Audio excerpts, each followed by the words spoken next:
3월 1일이 며칠 지났습니다마는 올해로서 3.1 독립운동이 일어난 지 105년째가 됩니다. 1919년 3월 1일 민족대표 33인의 이름으로 서울 파고다 공원을 비롯하여 전국의 9개 지역에서 독립선언서를 선포하였습니다. 독립운동은 약 1년간 전국 218개 군 가운데 212개 군이 참여했으며 연인원 약 1천만 명이 참여했습니다. 당시 조선의 인구가 약 한 1,710만 명 정도 되었습니다. 독립운동으로 사망자가 7,500명, 부상자가 45,500명, 구속된 자가 한 49,800명, 그리고 가옥이 소실되어진 것이 한 724채, 그 다음에 교회당이 소실된 것이 59채, 학교가 소실된 것이 한 2개, 이것이 박은식이 쓴 한국독립운동 지엘사에 나오는 통계 자료인 것입니다. 우리는 3.1 독립운동의 민족의 대표 33인 중에서 반이 기독교인이다라는 것은 알고 있습니다. 그 16명 중에서 14명이 목사님이었고 2명이 일반 성도였다라는 것입니다. 그리고 천도교가 15명, 불교인이 2명, 그래서 당시 기독교인이 한 1.5% 정도 되어지는, 한 20만 명 되어지는 그런 소수인데도 불구하고 이렇게 기독교 지도자들이 독립운동에 동참했다는 사실에 대해서 역사적으로 교회는 자랑스럽게 생각하고 있습니다. 만약 오늘날 제2의 3.1절 같은 우리가 자유를 외쳐야 된다면은 과연 교회가 얼마나 동참하게 될까? 과연 교회 지도자들이 얼마나 동참하게 될까? 오늘날 교회는 정치인으로부터 교회 폐쇄법이라는 이런 폐쇄법이 발의가 되어졌고 성경을 부정하는 악법들이 많이 이렇게 발의가 되어졌습니다. 그런데 정교 분리라는 이 여론에 갇혀서 교회가 침묵하고 있고 교회가 소극적으로 바라만 보고 있다면 105년 전 3.1 독립운동을 일으켰던 선조들의 그분들 앞에서 오늘 우리는 부끄러운 신앙을 피할 길이 없습니다. 오늘 담임 목사가 3.1 독립운동과 교회 사명이라는 주제로 이 설교를 하는 이유 중에 하나는 오늘날 우리가 잘못 알고 있는, 세상 말로 하면 무식이 용감이듯이 잘못 알고 있는 이것 때문에 어쩌면 용감하게 오늘 우리의 신앙이 이렇게 훼손되고 있다라는 것입니다. 그래서 목사가 설교적인 설교를 통해서 정치적인 이런 가르침을 하면은 어떤 분들은 발작을 일으키는 사람도 있고 말씀을 듣지도 않고 마음의 문을 닫기도 하고 그러면서 이렇게 전혀 은혜를 못 받는 사람이 있습니다. 이거는 참으로 누군가가 정신적 장애를 만들어 놓은 불행한 우리의 자상이다라는 것입니다. 목사에게는 3대 사명이 있습니다. 왕의 사명, 제사장의 사명, 선지자적인 사명이 있습니다. 왕의 사명은 만왕의 왕이신 하나님이 정치, 경제, 사회, 문화 모든 영역에 하나님이 왕 되심을 선포하는 것입니다.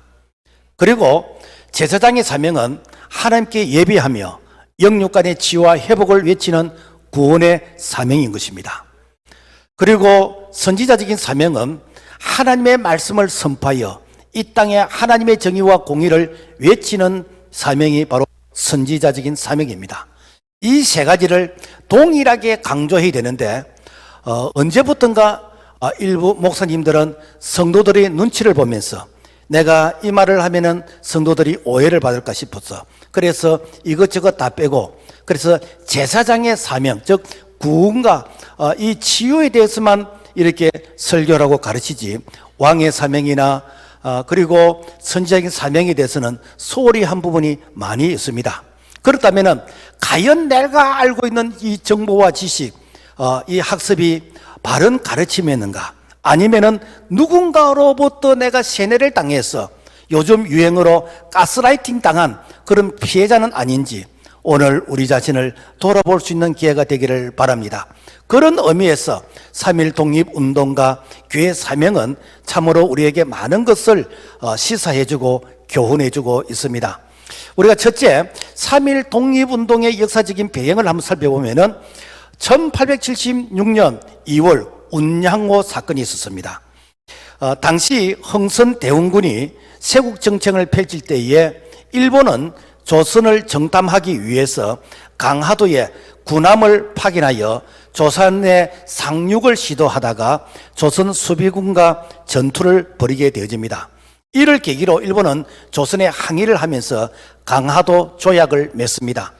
이 강화도 조약은 조선은 일본과 평등한 권리를 가진다가 제1조이고, 그리고 조선은 일본의 부산항, 원산항, 인천항구를 개방하고 치해 법권을 인정한다라는 것이 제10조이고, 그래서 일본 화폐의 통용과 무관세 무역을 인정한다. 이때부터 조선의 통치권은 빼앗기기 시작했다라는 것입니다. 그리고 1882년 이모군란이 있었는데 이것은 조선의 신식군대와 구식군대 간의 일종의 이 쿠데타 내란 사건이었습니다. 그래서 구식군대가 신식군대를 지도하는 일본 교관을 살해하고 일본 공사관을 습격하면서부터 시작이 되었습니다. 그래서 이 사건을 통해서 1882년 8월 20일 제물포 조약을 체결합니다. 이 조약의 내용은 일본인을 보호하기 위해서, 즉 조선에 거류하는 일본인을 보호하기 위해서 이 조선에 일본 군대를 주둔시키기로 한다라는 것입니다. 그때 명성황후는 나라의 위기를 해결하기 위해서 저 중국 청나라의 도움을 요청합니다. 이때 청나라는 조선에 한 1,500명의 군사를 주둔시켜서 내정 간섭을 하기 시작합니다. 내정 간섭에 반대하는 계파들이 정치 쿠데타를 일으켰는데 이때에 이 조선에 주둔 중인 이 1,500명의 이 청나라 군대가 3일 만에 수습을 합니다. 이것이 1884년 갑신정변인 것입니다. 즉 국내 문제를 외국의 이 군대의 도움을 통해서 수습한 이것이 국가의 수치이고 그야말로 나라가 힘이 없는 그런 역사의 부끄러움이다라는 것입니다. 1894년에서 1895년 청일전쟁이 있었습니다. 조선에 동학농민군이 내란을 일으켰을 때에 조선 정부는 이것을 수습할 힘이 없었습니다. 그래서 청나라의 도움을 요청합니다. 이를 못마땅하게 여긴 일본은 경복궁을 점령하게 되는 것이고 청일전쟁을 일으켜서 일본이 승리하게 됩니다. 그래서 청일전쟁을 지켜본 명성황후는 이제는 러시아의 도움을 받아서 러시아의 힘을 빌려서 일본군을 몰아내려고 합니다. 그런데 당시 일본이 바라볼 때에 이 조선을 함락하는 일에 이 명성황후가 눈에 가시처럼 걸리게 됩니다. 사사건건 일본을 싫어하고 외국의 군대를 끌어들여서 일본을 자꾸만 밀어내려고 하니까 그러니까 당시 일본은 이계 대대를 동원해서 경복궁을 점령하고 그리고 명성황후를 시해를 하고 그리고 화장을 시켰습니다. 이것이 1895년 10월 8일 을미사변인 것입니다. 그리고 1904년 러일전쟁이 있었는데 청일전쟁에서 승리한 일본이 이제는 러일전쟁에서도 승리합니다. 이 러일전쟁에서 승리한 그 배경에는 러시아가 이렇게 부동항으로 남하하는 것을 이렇게 막기 위해서 영국과 미국이 외교적으로 그리고 물질적 자금으로서 지원을 했습니다. 그래서 승리한 일본이 승리의 대가의 명분으로 조선과 만주를 합법적으로 차지하게 됩니다. 그래서 힘없는 조선은 강대국에 의해서 나라가 난도질 당하는 바로 그러한 수모를 겪게 되어졌다라는 것입니다. 1905년 을사조약이 맺었습니다. 그래서 일본은 한국의 국방, 외교, 재정, 교통, 통신, 산업 등 전 분야에서 이제 실권을 다 강탈하게 되어졌습니다. 1906년 2월 서울에 통감부가 설치되고 이토 히로부미가 초대 통감으로 취임하게 됩니다. 이때에 1909년 10월 26일 안중근 의사가 하이빌역에서 이토 히로부미를 권총으로서 암살하게 됩니다.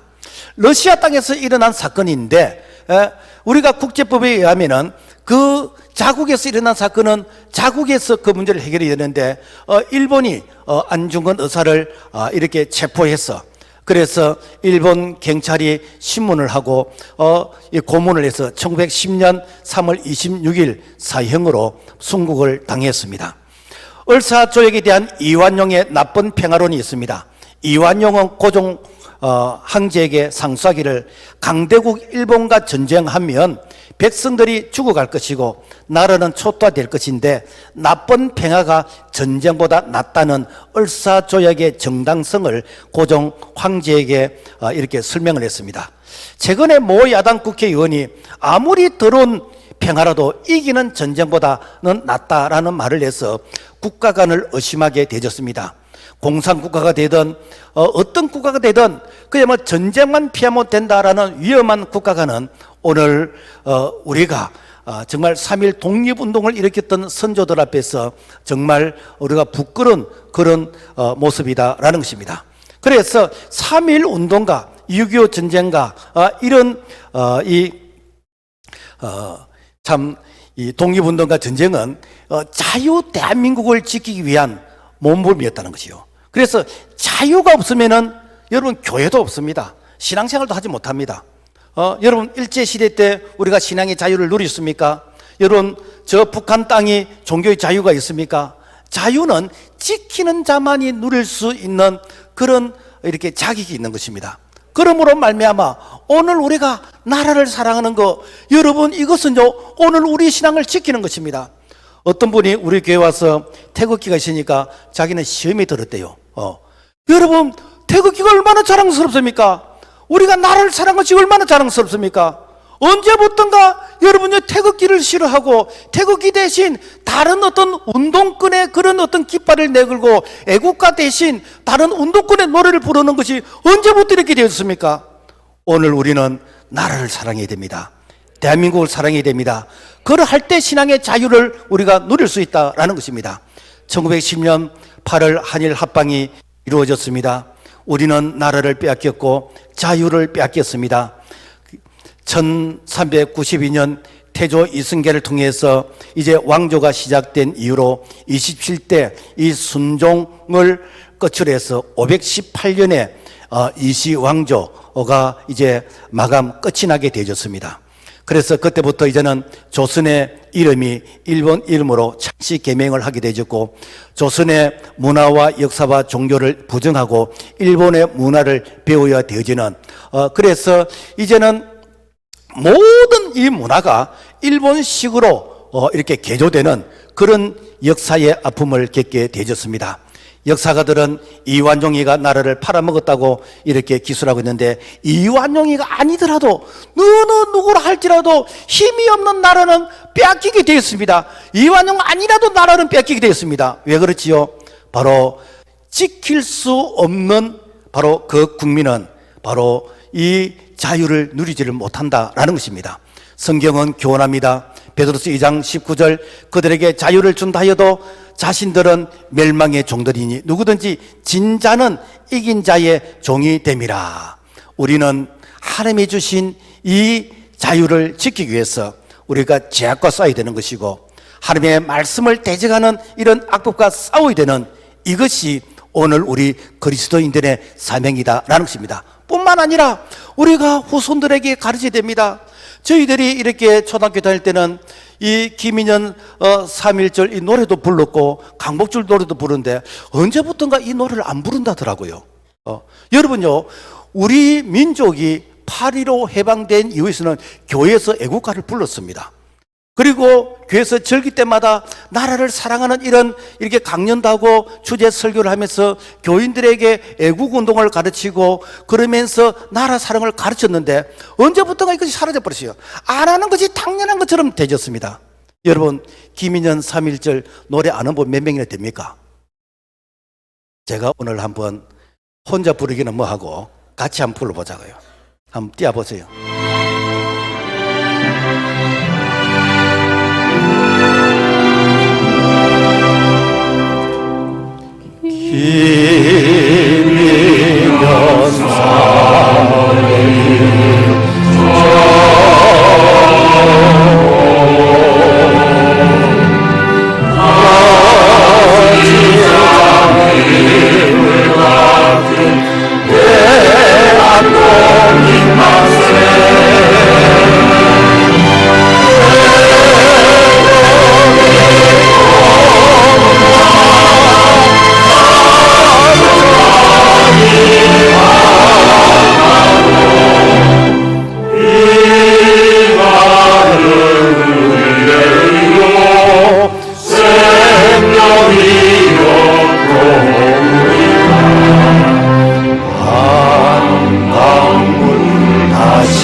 105년 전 우리의 신앙의 성조들은 나라를 지키기 위해서 순국을 하면서 정말 그들이 피를 흘렸습니다.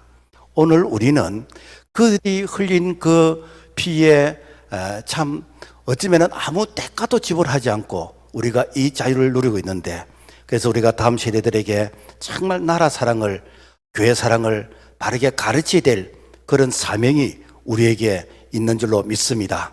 자, 그렇다면 독립운동의 주역이 된 기독교인들을 살펴보기를 원하는데, 당시에 일본은 종교 탄압을, 특별히 기독교인들을 엄청나게 탄압했습니다.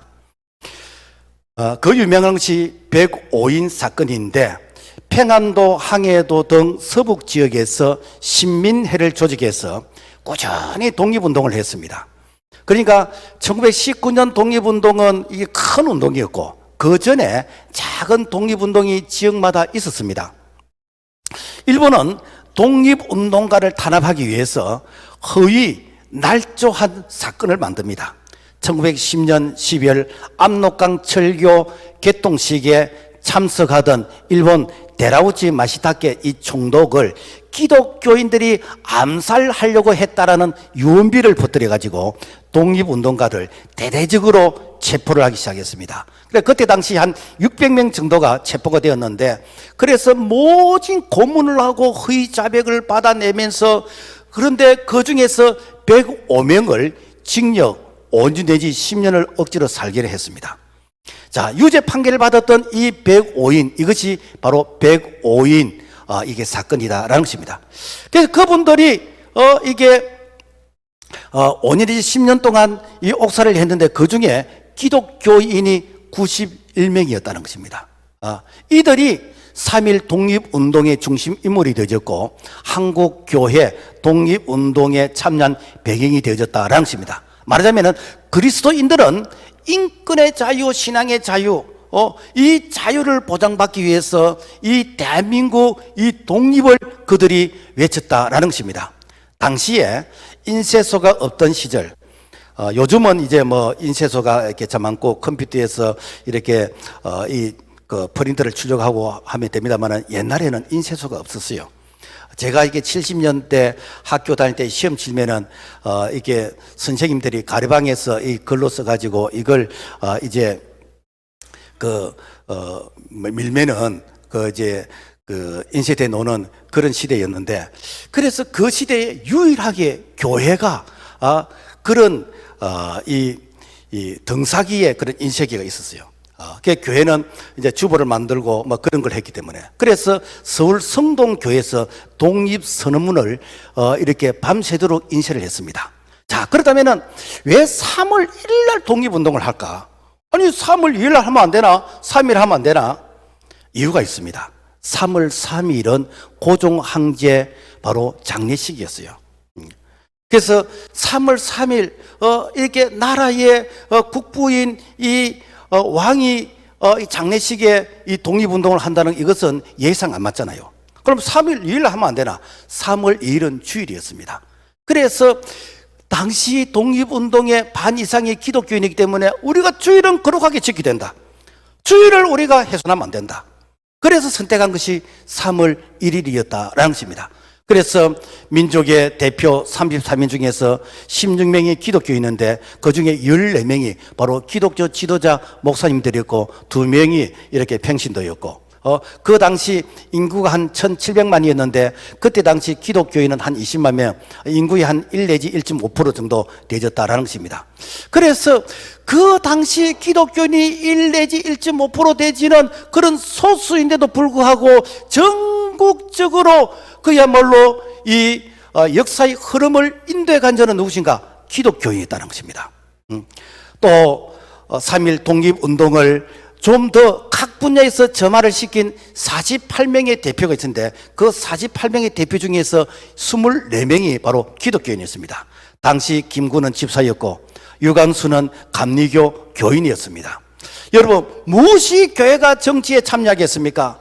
신앙의 선배들은 하나님이 주신 천부적인 이 인권과 신앙의 자유를 그들은 외쳤다는 것입니다. 이 자유를 보장받기 위해서 나라가 있어야 된다는 것입니다.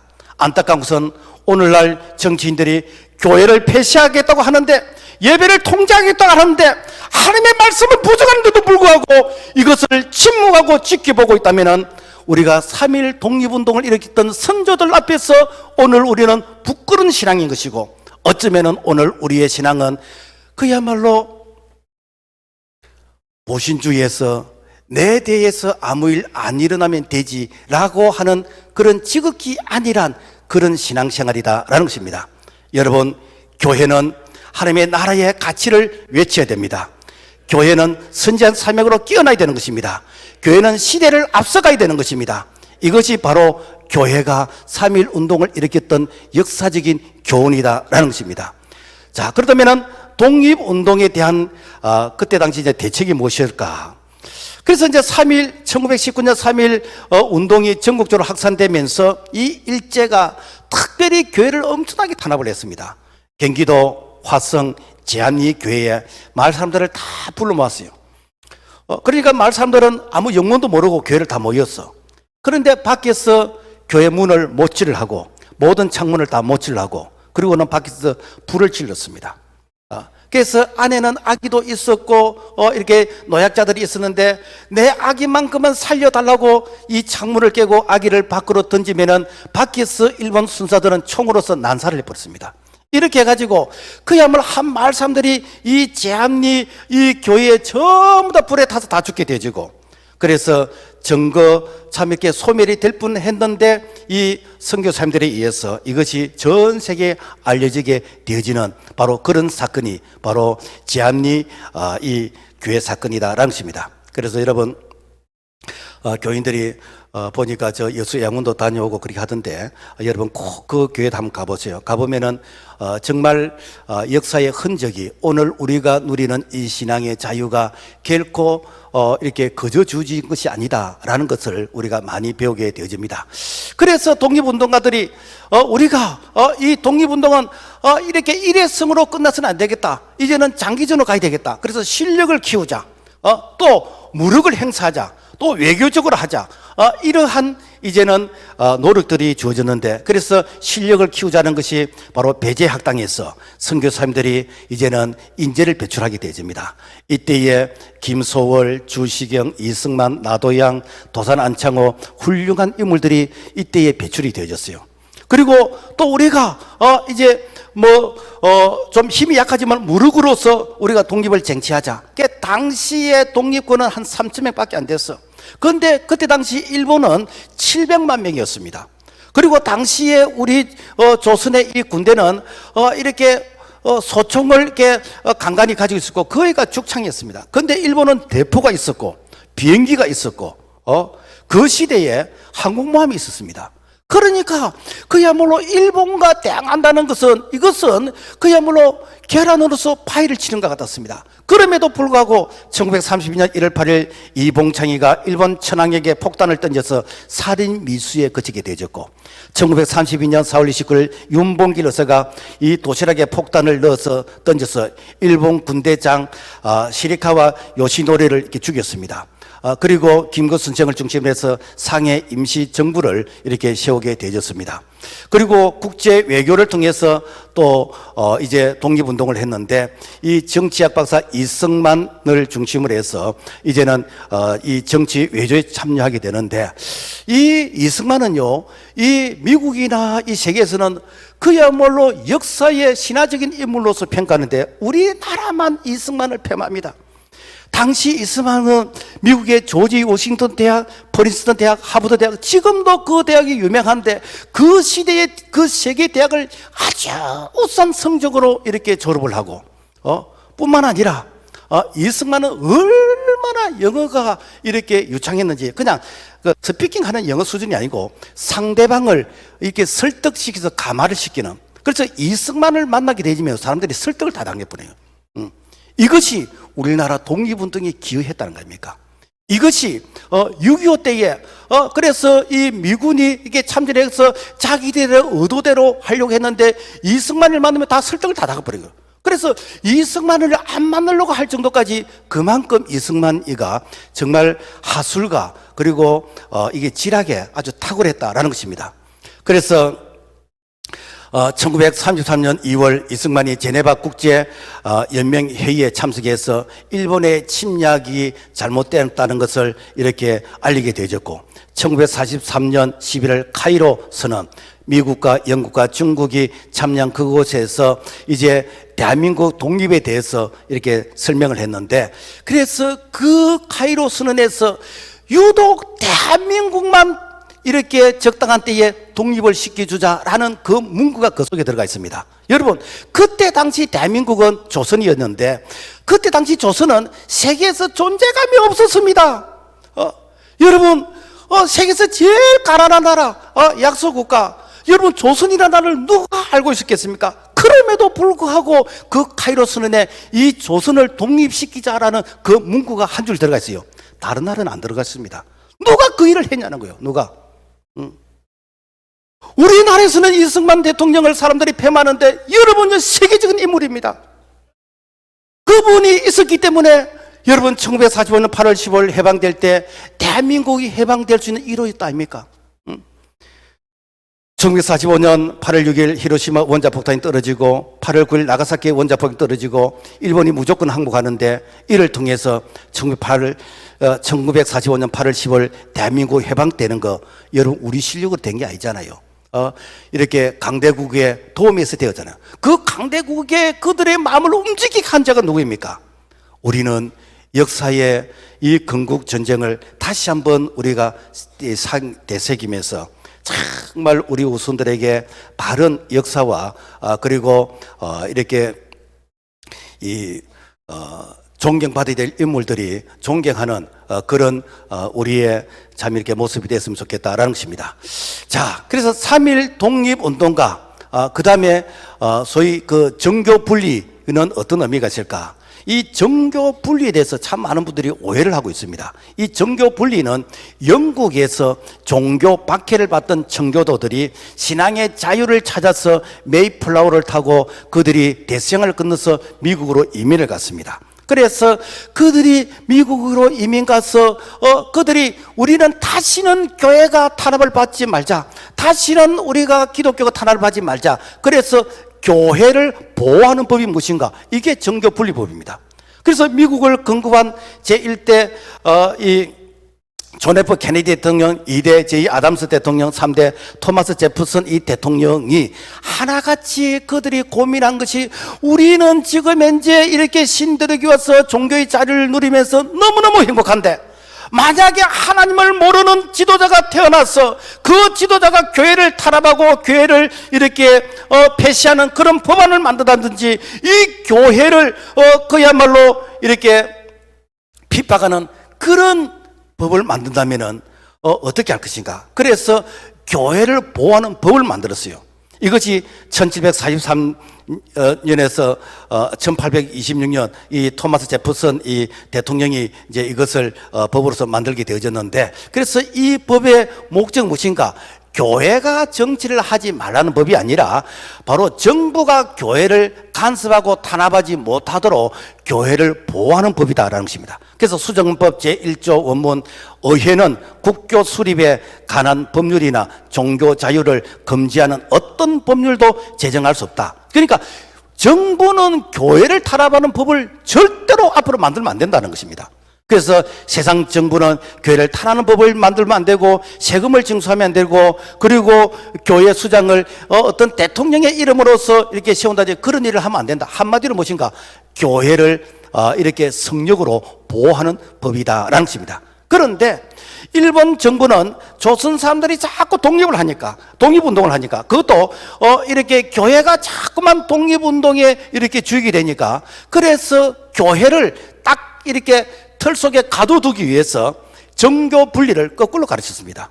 그래서 교회는 정치에 참여하지 말라, 이것이 바로 정교 분리의 이 정신이다, 이렇게 가르쳐요. 그러니까 당시에 글을 못 읽는 사람들이 95% 넘었어요. 그러니까 그게 맞는 줄 알았어요. 그리고 이제는 군사 이 정부 때에 교회가 자꾸만 민주화운동을 하니까 이 민주화운동을 못하도록 그 일본 사람들이 가르치던 정교 분리를 또 그대로 가르치죠. 또 그걸로 가르치죠. 그러니까 우리나라 문화가 이 군대 문화, 수직 문화이다 보니까 그래서 윗사람이 가르치면은 반박하지 않고 그대로 받아들이게 되었습니다. 여러분, 공산주의 지도자 레닌이 이런 말을 했습니다. 거짓말도 100번 하면 참말이 된다 그랬습니다. 여러분, 우리가 100번 이상 듣다 보니까 이것이 참말이 되어졌어. 그래서 교인 중에 상당히 많은 사람들이 이런 부분에 대해서 잘못된 정부에 가스라이팅 당해가지고 그야말로 교회가 바르게 가르치도 불구하고 머리에 쥐가 나는, 그러면서 이것을 그냥 받아들이지 않는, 여러분요, 이거는 오늘 우리가 교회가 피해자다라는 것입니다. 그러므로 말미암아 우리가 교회가 정말 본질의 이 사명을 회복이 되는 것입니다. 그렇다면은 이 성경적으로 정치의 교훈은 무엇인가? 성경 전체의 핵심은 창세기부터 요한계시록의 핵심이 무엇인가 하면 이거는 하나님의 나라, 왕국입니다. 왕국, 바실레이아. 이건 뭔가 하면은 왕의 통치를 의미하는 것입니다. 즉 인간이 주인이 아니라 하나님이 주권적으로 다스리시는 하나님의 정치, 이걸 신학적으로 바로 이렇게 신정국가다. 그래서 하나님께서 다스리는 이 왕국, 이 신정 정치, 이것이 바로 성경이 전체가 우리에게 교훈해주고 있는 말씀의 내용이라는 것입니다. 오늘 우리가 읽었던 출애굽기 5장의 이 말씀은 내 백성을 보내라, 그러면 그들이 광야에서 내 앞에서 절기를 지킬 것이니라 하셨나이다. 이 말은 뭔가 하면은 모세가 바로 왕 앞에 가서 내 백성을 보내라, 이거 독립운동 아닙니까? 그럼 왜 독립을 행동을 했는가? 하나님의 백성을 광야로 데리고 나가서 하나님의 나라를 세우겠다는 것입니다. 신정국가를 세우겠다는 것입니다. 하나님께서 이 목적을 위해서 지도자 모세를 보내서, 그래서 오늘날 말하면 독립운동을 일으킨 것이 무엇인가? 이것이 바로 출애굽의 역사이다라는 것입니다. 그런데 나라가 그냥 세워지는 것입니까? 나라가 세워지기 위해서는 조건이 있습니다. 땅이 있어야 돼요. 국토가 있어야 됩니다. 국토만 있다고 됩니까? 백성이 있어야 되는 거죠. 백성만 있으면 됩니까? 법이 있어야 됩니다. 또 지도자, 왕이 있습니다. 이 네 가지 조건이 갖춰질 때에 이 나라가 건국이 되는 것입니다. 그래서 하나님의 나라는 무엇인가? 가나안 땅, 그 땅을 하나님께서 허락하셨잖아요. 그 땅에 이스라엘 백성들 12지파가 들어갔잖아요. 거기에 하나님께서 모세에게 주신 시내산의 그 율법을 가지고 그들이 이제는 말씀을 짓게 되는 것이고, 그리고 많은 왕의 왕이신 하나님을 왕으로 섬기는 이것이 무엇인가? 이것이 바로 하나님의 이 나라인 것이고, 이것이 신정국가인 것이고, 그래서 이 신정국가 하나님의 나라를 그들이 지키기 위해서, 그래서 시대마다 이렇게 여호수아와 이렇게 사무엘과 다윗과 다니엘과 많은 하나님의 종들이 이를 위해서 싸운 거 아닙니까? 이것이 오늘 이 시대에 우리 그리스도인들의 사명이다라는 것입니다. 예수님이 이 땅에 오신 목적이 무엇이지요? 마태복음 4장 17절, 이때부터 예수께서 비로소 전파에 이르시되 회개하라, 천국이 가까워왔느니라 하시라. 이게 천국이 무엇인가? 바실레아, 왕국이라는 것입니다. 회개하라, 하나님의 왕국이 임했다는 것입니다. 오순절 성령이 오셔서 교회를 세우시는 목적도 하나님의 나라입니다. 바실레아 왕국인 것입니다. 그래서 교회의 사명, 기독교인의 사명은 복음 전파를 통해서 이 땅에 하나님의 나라를 세우는 것이고, 하나님 나라의 가치 문화를 전하는 것입니다. 이를 위해서 사도행전 1장 8절에 오직 성령이 너에게 임하시면 너희가 권능을 받고 예루살렘과 온 유대와 사마리아 땅까지 이를 내 증인이 되라 하시니라. 어느 누구도 하나님의 이 나라를 여러분 방해할 수가 없습니다. 하나님의 나라를 방해한다든지 하나님의 나라를 여러분요 이렇게 저지한다면은 우리는 역사적으로 볼 때에 신앙의 선배들이 순교하면서까지 이 신앙을 지켰고 오늘 우리에게 이 신앙을 물려줬습니다. 그래서 개신교를 뭐라고 그러죠? 프로테스탄트라고 합니다. 프로테스탄트라는 뭔가 하면 저항하다는 것이요. 이 마틴 루터가 로마 카톨릭에 저항하면서 그러면서 만들어낸 것이 무엇입니까? 프로테스탄트 아닙니까? 그리고 오늘 우리 교단에 소속되어 있는 계획주의 신학이 무엇입니까? 이것은 잘못된 것을 날마다 기억한다는 것이 계획주의 아닙니까? 그런데 오늘 우리 프로테스탄트에 그런 저항 정신이 있습니까? 우리가 계획주의 그런 정신이 있습니까? 하나님의 말씀 앞에서 잘못된 것은 신앙의 선배들은 순교하면서까지 그들이 저항하면서 이 믿음과 이 신앙을 지켰는데 오늘 우리에게 그런 것이 있습니까? 일제강점기 때 신세 참배를 거부하면서 순교한 주기철 목사님이나 이렇게 참 많은 신앙의 선배들, 그분들이 오늘 이 시대를 바라본다면 오늘 우리를 향해서 어떻게 평가하겠습니까? 하나님은 시대마다 하나님의 사람을 통해서 하나님의 나라를 건설하고 지키고 그리고 하나님의 정의와 공의를 외치게 한 것이 교회의 시대적 사명인 줄로 믿습니다.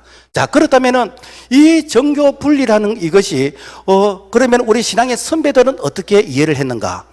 장로교의 창시자 이게 존 칼빈은 이 기독교 참 이렇게 교리를 집대성한 아주 훌륭한 신학자이고 이렇게 목회자인데 이분은 제네바 시장을 했습니다.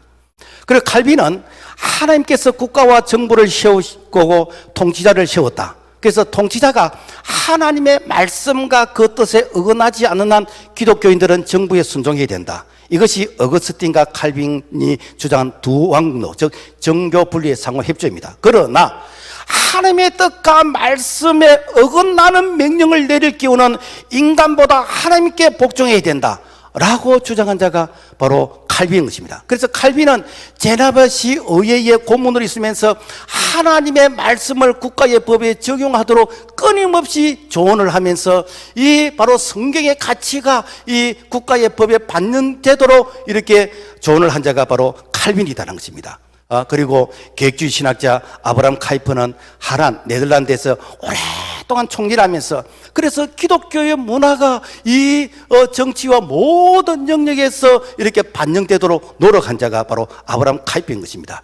미국의 공화당과 민주당은 보스턴에 있는 교회에서 출발했는데 지금도 미국에는 공화당의 지도 목사가 있고 민주당의 지도 목사가 있습니다. 오늘날로 말하면은 여러분 정교 분리가 아니에요. 여러분요 국가가 바른 이런 정책을 할 수 있도록 지도 목사가 이렇게 그 정치에 간섭하고 있다는 것입니다.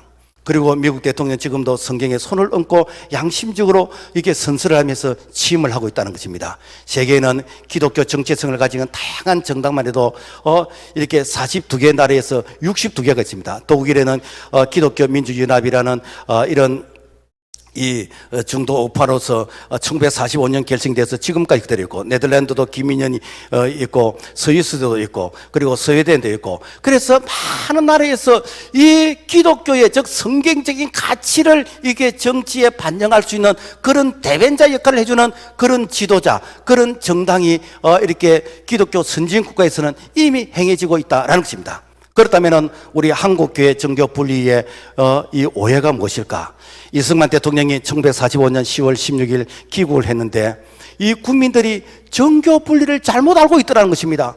이승만은 미국에서 이 정교 분리가 무엇인지를 그야말로 이 원본을 통해서 오리지널로 알고 있는데 한국에 와보니까 이 정교 분리를 잘못 이해하고 있다는 것입니다. 그래서 이승만 대통령은 목사와 장로가 정치에 참여해서 국회의원이 되어서 그래서 바른 성경적 가치를 이 나라에 접목하도록 그래서 이렇게 권고했다는 것입니다. 그래서 1948년 재헌국회 의원이 200명 가운데서 50명이 이제 그 기독교인이었는데 당시 종로구에서 당선된 이윤영 국회의원은 목사님이었습니다. 그래서 재헌국회를 시작할 때 이 이승만 대통령이 이런 말을 했습니다. 자, 여러분, 오늘 우리가 대한민국 이렇게 건국을 하고 이렇게 자랑스럽게 국회가 시작되는데 우리 하나님께 예배드리면서 감사 기도를 해야 되지 않겠습니까? 자, 이렇게 이윤영 이렇게 국회의원님 기도해 주십시오.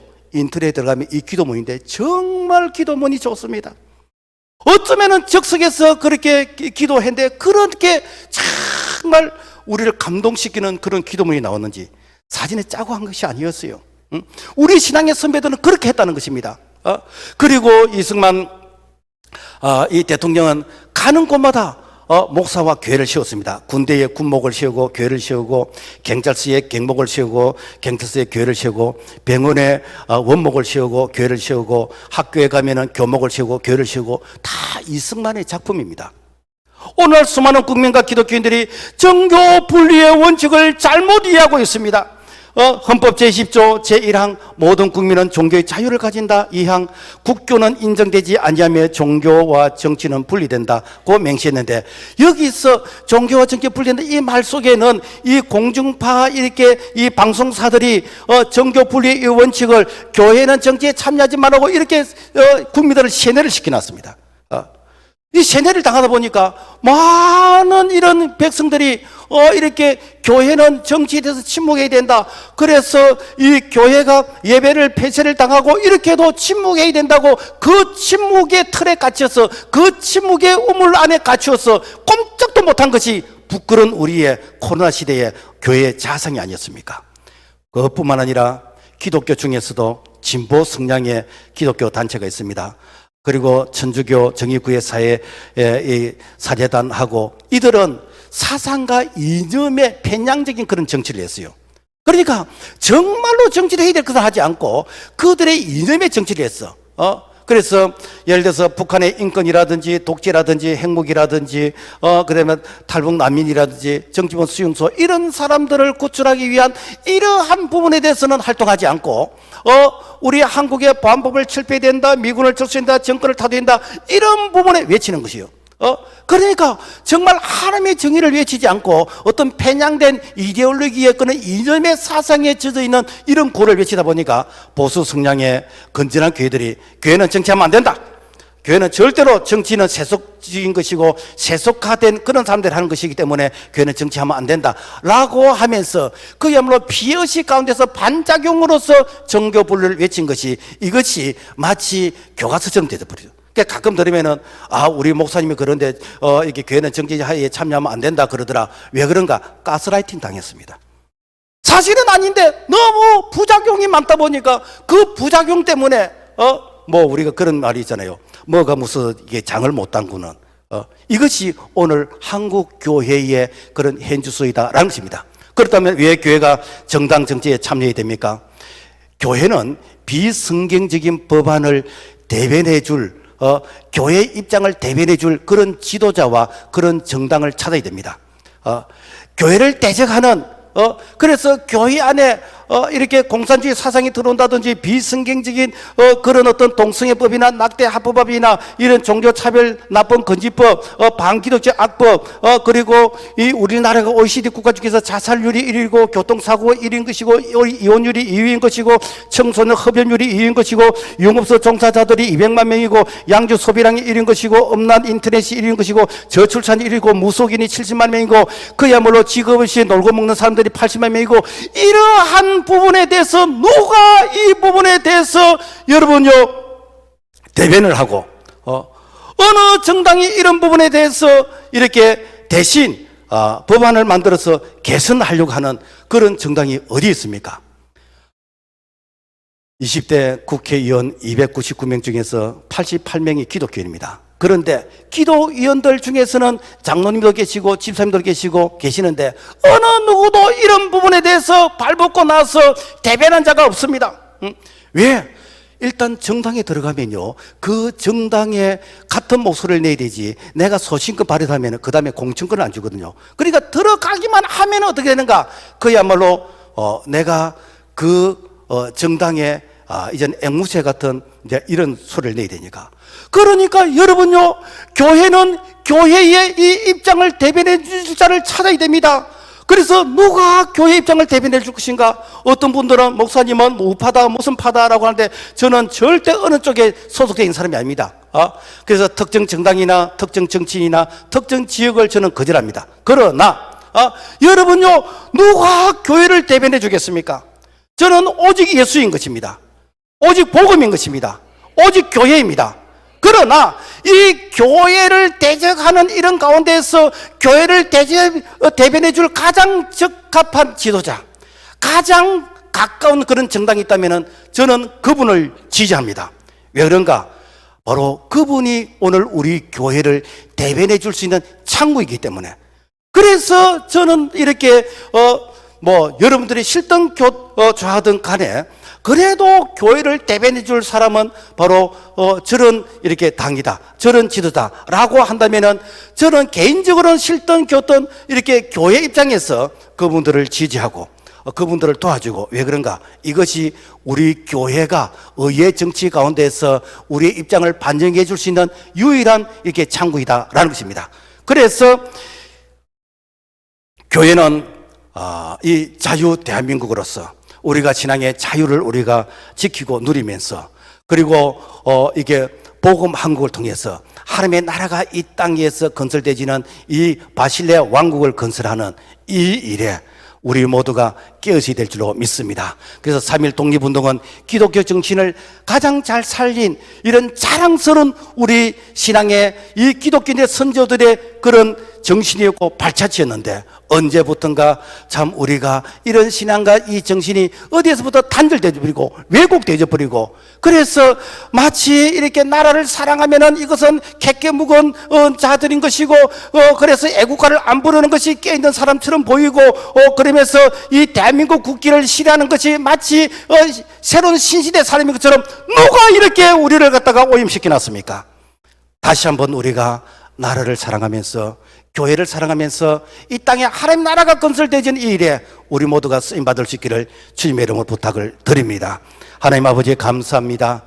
시대마다 하나님께서 선지자를 세워서 정말 이렇게 바른 목소리를 내게 하시고 그리고 성경적 가치를 바르게 전달할 수 있는 그 대변자와 창구를 찾으실 때에 하나님 아버지 우리 교회가 정말 시대를 앞서가면서 선구자적인 그런 선지자의 목소리를 낼 수 있도록 도와주시고 이 일에 정말 역사에서 부끄럽지 않은 우리 교회 모든 성도들이 될 수 있도록 은총을 베풀어 주시옵소서. 예수님 이름으로 기도합니다. 아멘.